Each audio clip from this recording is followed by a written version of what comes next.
Assalamualaikum warahmatullahi wabarakatuh dan selamat sejahtera. Nama saya Adi Arif Fahmi, tapi lebih dikenali sebagai Adib. Hari ini saya akan menceritakan tentang kisah dongeng.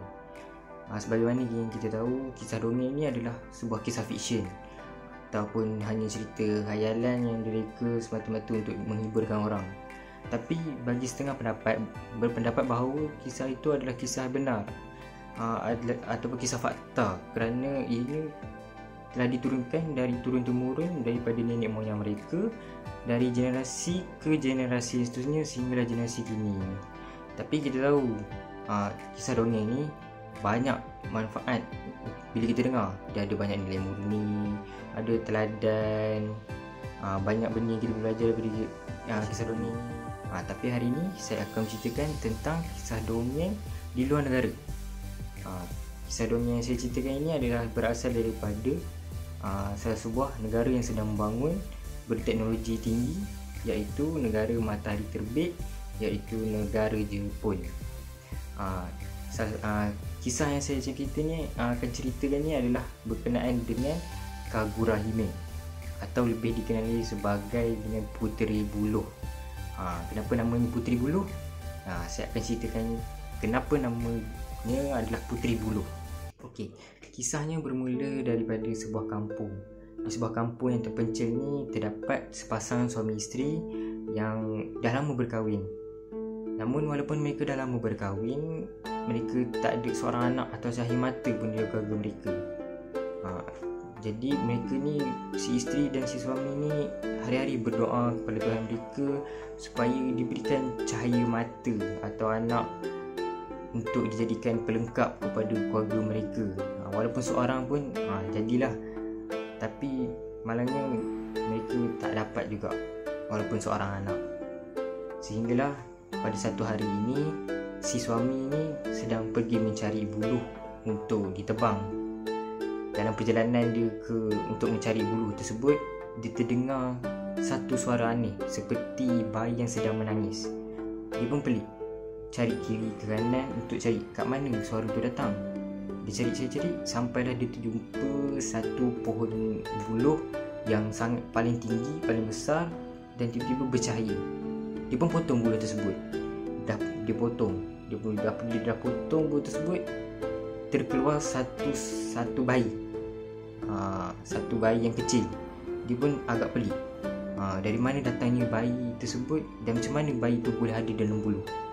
Lalu dia pun ambil bayi tersebut dan bawa pulang untuk berjumpa si isteri.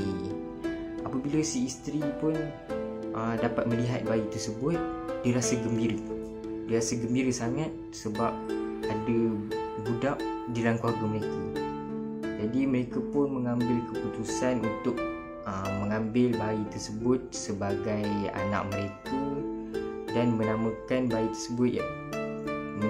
tersebut sebagai Kaguya Hime atau Puteri Buluh. Itu maksudnya Kaguya Hime. Sebab itulah dia dapat nama Puteri Buluh tu, sebab dia jumpa bayi tersebut di dalam buluh. Walaupun mereka tak tahu asal usul anak tu daripada mana, siapa mak atau ayah mereka, ayah dia, mereka tetap jaga bayi tersebut seperti anak kandung mereka sendiri. Dijaga bagi makan, pakaian, semua cukup macam anak kandung sendirilah. Apabila Kaguya Hime ni dah meningkat dewasa, dia telah jadi seorang wanita yang amat cantik. Sehingga kan dia menjadi buah mulut orang kampungnya sendirilah. Sampai kan pada satu hari ada 5 orang yang berpangkat tinggi datang ke rumah pasangan suami isteri ini untuk meminang Kaguya Hime dijadikan sebagai isteri mereka. Kelima-lima orang berpangkat ini datang secara serentak ke rumah pasangan suami isteri ini. Namun Kaguya Hime ni dia tak nak jadikan seorang pun daripada kelima-lima mereka ini sebagai suaminya. Sebab dia mempunyai alasan tersendiri. Namun dia tak naklah tolak peminangan kelima-lima mereka tu macam tu je. Dia rasa macam sedih lah kalau dia nak tolak macam tu je. Jadi dia memberi syarat kepada kelima-lima mereka kalau nak menjadikan dia sebagai seorang isteri. Syarat yang diberikan kepada lima-lima orang kenamaan ini yang berpangkat tinggi ini adalah syarat-syarat yang berbeza pada setiap orang. Jadi syarat yang pertama kepada orang pertama adalah mencari sebuah mangkuk yang besar dibuat pada batu yang terdapat di Buddha, India. Syarat kedua yang diberikan kepada orang kedua adalah mencari batang pokok permata yang hanya terdapat di Horai.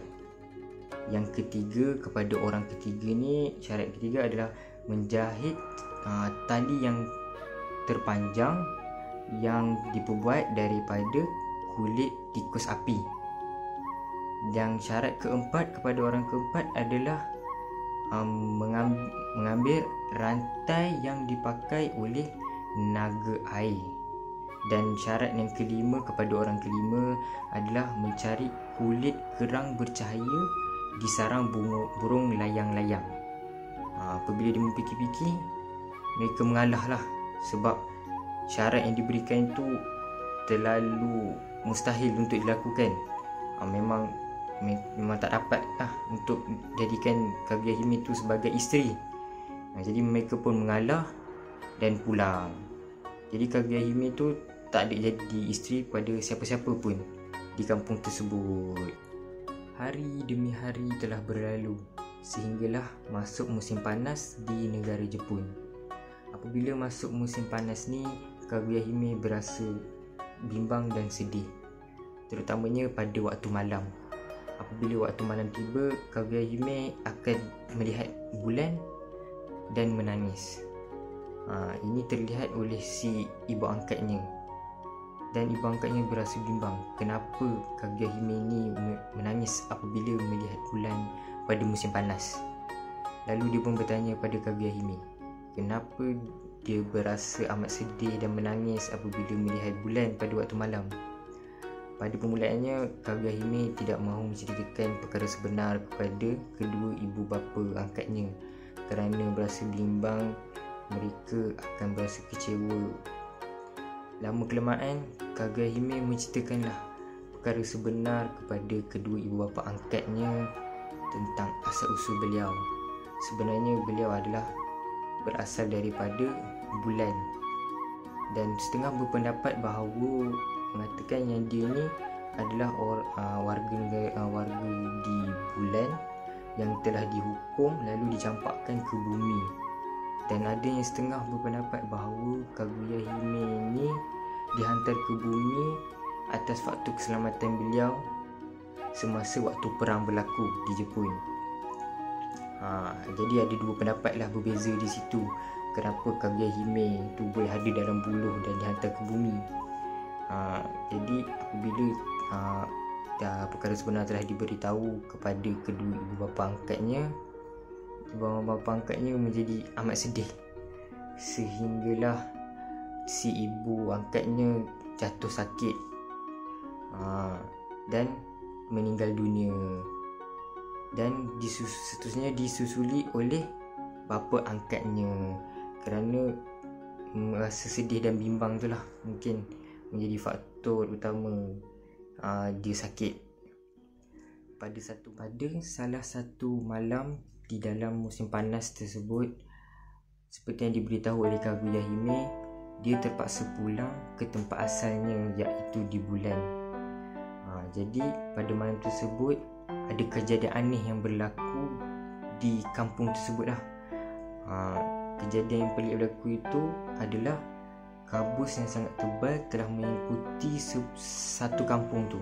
Dan apabila mereka perhatikan kabus-kabus tersebut, ada satu kabus yang amat pelik yang berbentuk seperti sebuah jambatan, dan kabus tersebut terletak di Gunung Fujiyama. Kabus tersebut membentuk sebuah jambatan daripada Gunung Fujiyama hinggalah ke bulan. Apabila mereka teliti kabus yang terbentuk seperti jambatan itu, mereka terlihat seperti Kaguya Hime sedang melintas jambatan tersebut.